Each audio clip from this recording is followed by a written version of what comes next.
शांती, करुणा आणि प्रकाशाचा सुंदर उत्सव म्हणजे बुद्ध पौर्णिमा. आज बुद्ध पौर्णिमेच्या दिनी आपण त्या चैतन्यमयी व्यक्तिमत्वाचं स्मरण करूया, ज्यांनी जगाला प्रेम, करुणा आणि दयेचे संस्कार दिले. सोबतच अहंकार, आकस आणि द्वेषाच्या अंधकारातून बाहेर निघण्याचा मार्गही दाखवला. तथागत गौतम बुद्धांची शिकवण म्हणजे समरसतेकडे नेणारा सागर आहे. तिथं क्षमा आहे, शांती आहे, दया आहे, समता आहे, समानता आहे आणि बंधुत्वही आहे. हा मानवतेकडे नेणारा सेतू आहे. गौतम बुद्धांच्या शिकवणीतून आपण तो आचरणात आणला पाहिजे. आजच्या या जगात मानवतेला फार महत्त्व आहे. आजच्या गोंधळलेल्या गोंगाटाच्या समाज जीवनात गरज आहे शांततेची.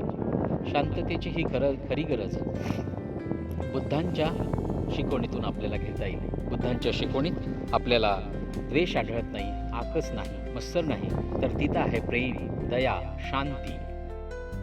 चला, बुद्ध पौर्णिमेच्या निमित्तानं आपण मनातल्या अंधारावर विजय मिळवूया आणि त्यांच्या शिकवणीनं उजळलेल्या मार्गावर चालत जीवन अधिक समृद्ध आणि सुंदर बनवूया, अर्थपूर्ण बनवूया. शांततेच्या प्रकाशात न्हालेलं सुंदर जीवन घडवूया.